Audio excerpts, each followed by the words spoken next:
All right, what's going on, everyone? Thanks for tuning back in. I'm Zach Davis. I'm going to talk today about God's glory and kind of tracing God's glory from really tabernacle to temple and what that means for God dwelling with his people and whatnot. I want to invite everyone to become a member on YouTube or Patreon. Just started an Ezra series that's available for members, and I really enjoyed the first lesson. I just finished preparing for what'll be tomorrow night, Wednesday night's lesson, the second week in Ezra chapter 2.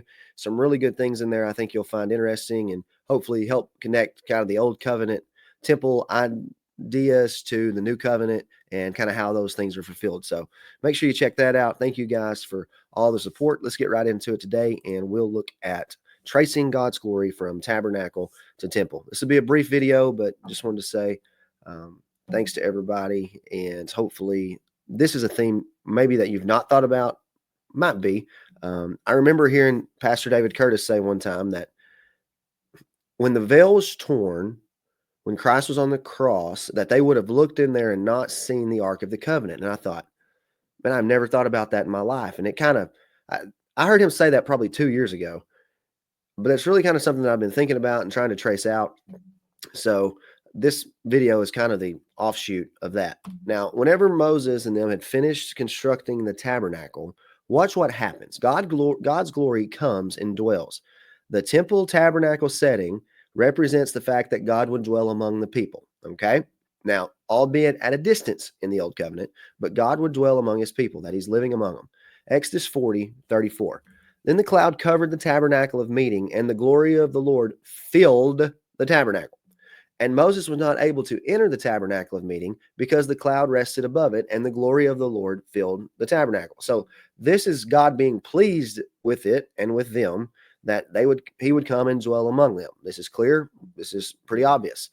Once the temple's finished in Solomon's day, we see a very similar thing happen. When Solomon had finished praying, fire came down from heaven and consumed the burnt offering and the sacrifices. And the glory of the Lord filled the temple, and the priests could not enter the house of the Lord because the glory of the Lord had filled the Lord's house. When all the children of Israel saw how the fire came down and the glory of the Lord on the temple, they bowed their faces to the ground on the pavement and worshiped and praised the Lord.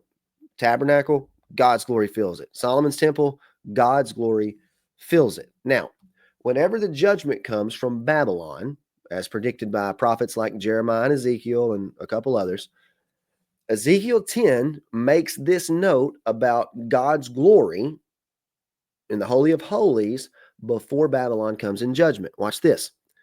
Then the glory of the Lord departed from the threshold of the temple and stood over the cherubim. And the cherubim lifted their wings and mounted up from the earth in my sight. When they went out, the wheels were beside them, and they stood at the door of the east gate of the Lord's house, and the glory of God of Israel was above them. Okay, so the idea here is that God's glory is leaving this temple, and I take it to be that it was before it was destroyed. And if you keep reading Ezekiel 10 and 11, you'll see that essentially it went out on the east side. A lot of people think this is representative of the Mount of Olives, that's where the picture of God's glory is, that the Ark of the Covenant leaves. Those are things that I'm studying, but I'm just kind of tossing this idea out here. So I'm in Ezra on Wednesday nights now, and something interesting is going to happen in Nehemiah, in Ezra, when Zerubbabel and them finish this temple. God's glory is not going to fill the second or rebuilt temple that Zerubbabel, Ezra, and Nehemiah build in their day. And I just reading through that saying, all right, well, he filled it in the tabernacle, he filled it in Solomon's temple, and this never happens here. Well, Brother Curtis might be onto something. This is something that's pretty interesting.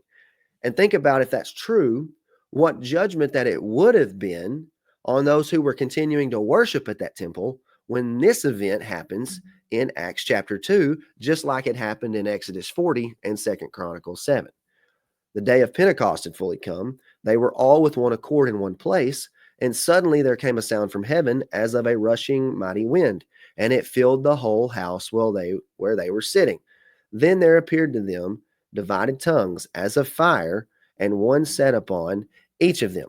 This, in my opinion, is the same filling that we saw of the tabernacle and the first temple that didn't happen in the second temple. We were studying the other night, and I had a friend point something out really, really interesting to me in Acts chapter 7. Now, essentially, Stephen's whole judgment is because he's pronouncing doom on that temple, telling them to get away from it. But there's something really interesting that Stephen does in his idea of temple, because the Acts 2 temple that the glory of God now filled was the church. This is a spiritual representation of the physical reality of the tabernacle and temple. So now God's glory was pleased to dwell with the believers in Jesus, not those who were clinging to that old covenant system. Excuse me. Watch what Stephen says in Acts 7. Our fathers had the tabernacle of witness in the wilderness, as he appointed, instructing Moses to make it according to the pattern that he had seen. That's Hebrews chapter 8. Which our fathers, having received it in turn, also brought with Joshua into the land possessed by the Gentiles, whom God drove out before the face of our fathers until the days of David, who found favor before God and asked to find a dwelling place for the God of Jacob. But Solomon built him a house. Now, watch what happens here. He quotes Isaiah 66, which is a promise of the new heavens and new earth, wherein this new spiritual temple, this spiritual house, the church, would fully dwell. And he says, however, the Most High does not dwell in temples made with hands, as the prophet says. Heaven is my throne and earth is my footstool. What house will you build for me, says the Lord? Or what is the place of my rest? Hebrews chapter 4, they were looking to the New Jerusalem, the spiritual dwelling of God, to rest or dwell with him. Has my hand not made all these things? Now, what I found interesting that a friend of mine pointed out is that Stephen brings up Moses' tabernacle that God glories filled. And Stephen brings up David, Solomon's temple, which God glory filled. And he completely skips over the second temple to the house made without hands, the church, almost as if saying this thing was just a byproduct until the Messiah got here. And what a judgment that would have been, which is why the leaders gnashed their teeth and stoned Stephen.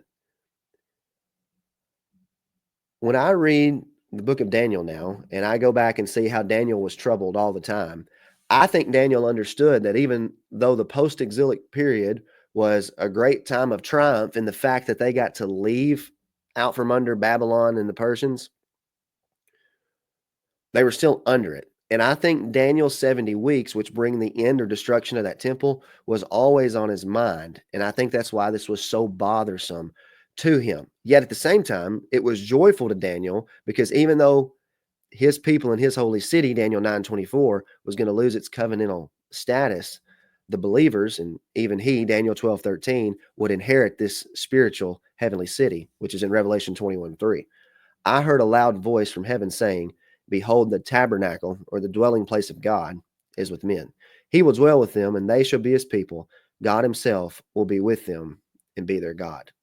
The glory of God from tabernacle, well, if you wanted to start it, from garden to tabernacle to Solomon's temple, to the best of my knowledge and what I know in the Bible, and please point it out to me if you think I'm missing this here, God's glory never goes into that second rebuilt temple, but it skips it, and God's glory fills the church, the hearts of the believers.